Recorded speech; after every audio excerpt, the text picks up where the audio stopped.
We all know about Ukraine's prolific campaign to burn Russia's entire energy sector to the ground.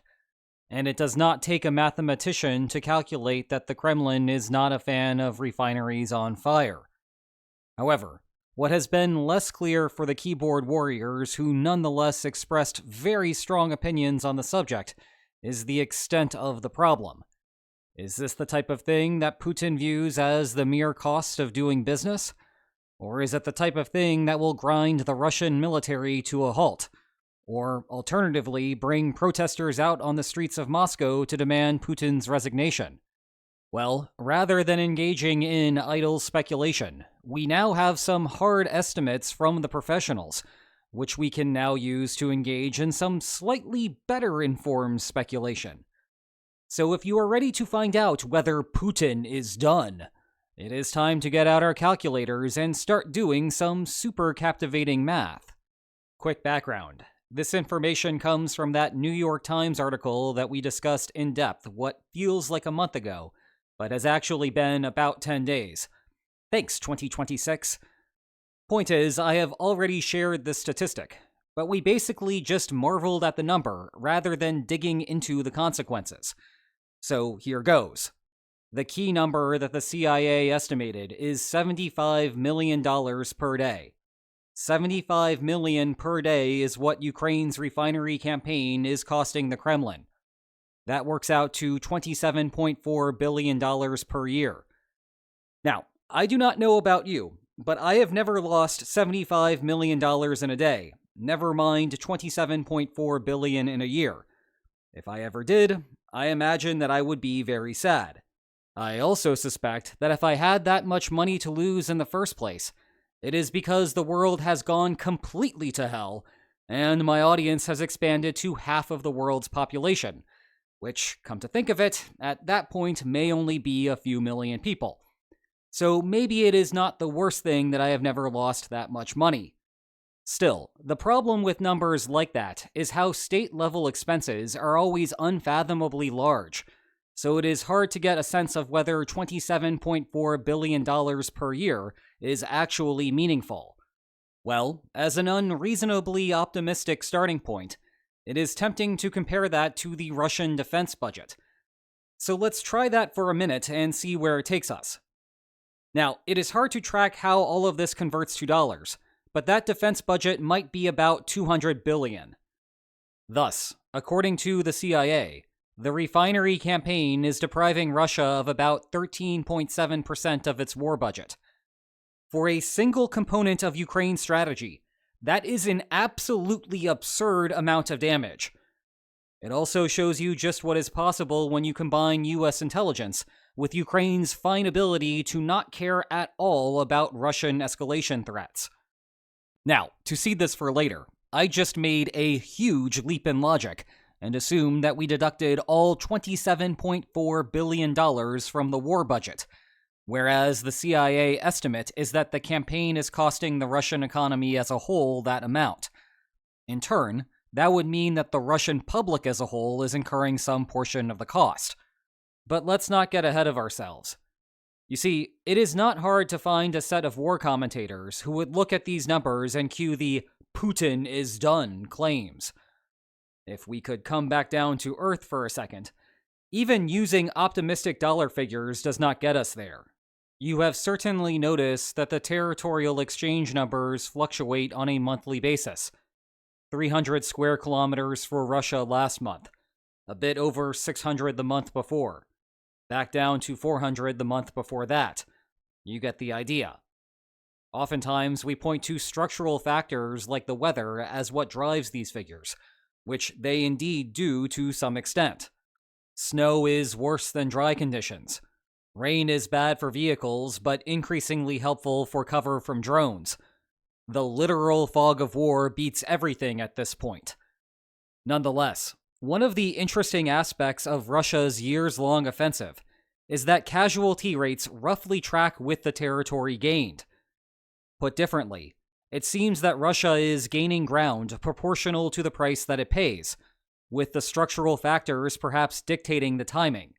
We are not looking at cases where Russia finds a huge hole in Ukraine's defenses and then takes ground cleanly, like what has been the hallmark of Ukraine's various offensives. Instead, this has been one long attritional battle, with the variation in quantity of attrition.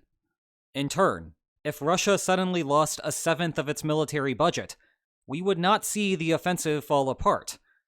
Rather, Russia would have to adopt a slower pace, skipping every seventh opportunity to reconstitute its forces for the next round. Thus, we would certainly see these numbers tick down. But keep in mind that we already observe variations greater than 14% on a monthly basis, and it is hard to separate the signal from the noise there. In other words, if Russia held back a seventh of its effort, you would not immediately be able to spot it. It is still happening, and it is still good for Ukraine, but it is still easy for the effect to fly under the radar. To be clear, I am assuming a linear effect here. It is possible that cuts would result in exponential benefits for Ukraine, but I would be skeptical of that when the baseline figure is $200 billion. There is a lot of cushion for Russia to absorb the impact. So, it is worth repeating that the refinery campaign is having a major effect on the war. In fact, I am struggling to think of any relatively simple adjustment having a larger impact on the war. But the refinery campaign by itself is not a game ender.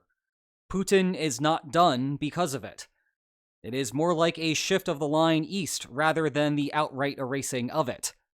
From here, there are a couple of directions that we can take this video.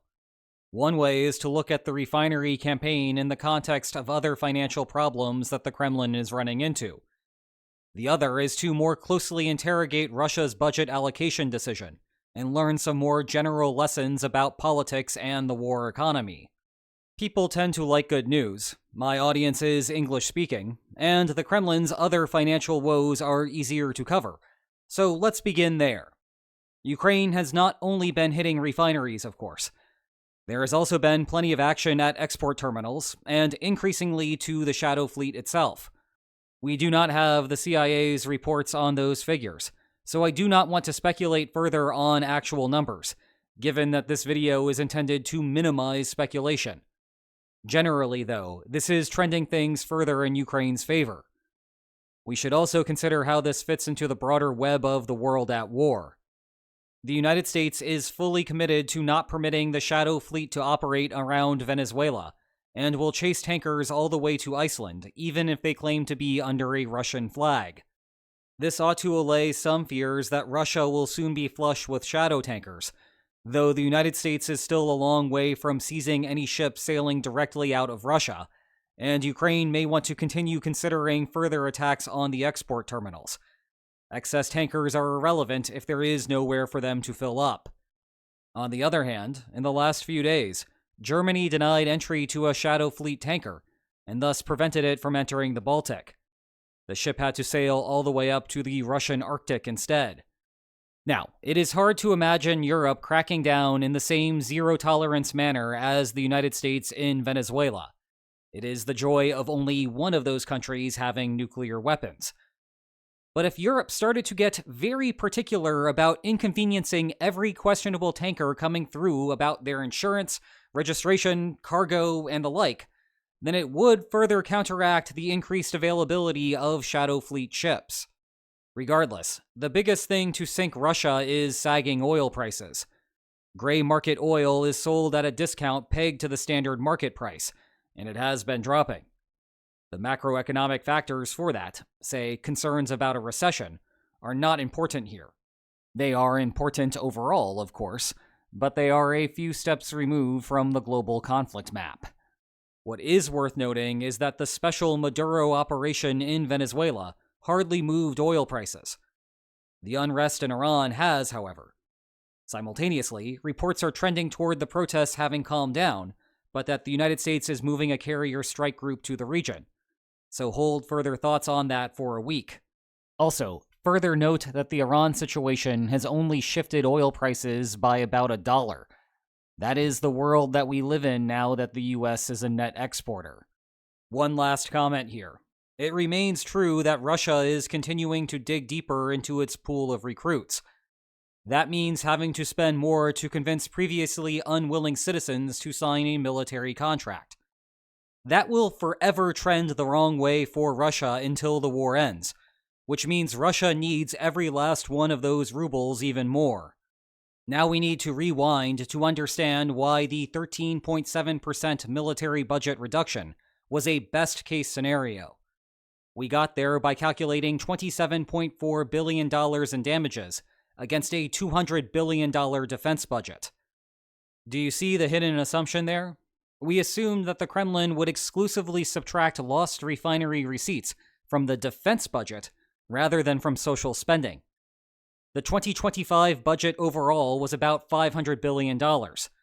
If we instead assume that the Kremlin would deduct proportionally from both, military spending is 40% of the budget, so only about $11 billion comes out of it. That is only 5.5% of a reduction. Still massive for what the refinery campaign is, but definitely not enough to collapse Russia's military capacity. Another way to think of this is that it moves the expected outcome line a bit, but it has a disproportionate effect on Russia's costs of war.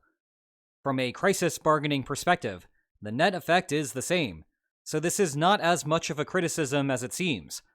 Just looking at the top-line $27.4 billion figure actually tells you what you need to know. Of course, there are a couple of ways for the Kremlin to mitigate this problem. One is to draw further from the Fortress Russia accounts, though the liquid portion of that rainy day fund might not last past 2026. Alternatively, Russia could take out loans. This is easier said than done because Russia does not have access to Western creditors. Moreover, any rational lender would look at the Kremlin, realize that it is not a portrait of stability, and therefore demand a high interest rate. They may also wish to denominate that debt in dollars, as the ruble only adds to the instability. One thing that ought to be noted here is the role of China. For the just described reason, China has lacked the incentive to be a major creditor to Russia. Still, Beijing has done everything that it can to profit from the war, from buying cheap oil to subsidizing its drone manufacturing industry. If the situation ever became critical for the Kremlin, you might see Beijing step in as a lender of last resort. Effectively, China would be offsetting the long-term risk by profiting now from the ongoing fight. Then there is the problem that the federal budget is not Russia's entire war budget. Throughout the conflict, the Kremlin has used payments from regional governments to recruit soldiers as an intentional way to hide the true cost of war. As a result, I cannot stand here today and tell you that $200 billion is accurate. It is more. I just cannot tell you how much more. We also need to circle back to how the damage is to the Russian economy as a whole, and not exclusively coming from the Kremlin's coffers. This is more of a mixed bag. On one hand, it means that the other parties are actually internalizing the losses. That includes energy oligarchs as well as Russian citizens having to navigate a fuel crisis. This puts more political pressure on Putin. But whether that is better or worse than the alternative is unclear. If you think that the Kremlin offers just enough to keep both pairs of domestic opponents at bay, then the cash ultimately comes out of the military expenditures via an increase to social spending and political payoffs. The point is, again, to treat that 13.7% budget cut as the optimistic case. Finally, a word of warning for the Western coalition. That $75 million per day rests on the fact that someone at the CIA discovered that Russia cannot easily reproduce one particular part of the refineries. That is how Ukraine can hit a facility once and have it stay down for an extended period. But if you keep hitting the same thing, and Russia keeps having to repair it, eventually they will figure out how to streamline that process. The $75 million per day is liable to shrink. Not to worry for those in the West, there is always another weakness to exploit. Hey, 2.8% of my American audience hails from Virginia. For those of you in Langley, may I suggest getting back to work? Alternatively, you could pick up one of these two excellent books about the war. Check the video description for more information on them. And if you enjoyed today's video, then please like, share, and subscribe. And I will see you next time. Take care.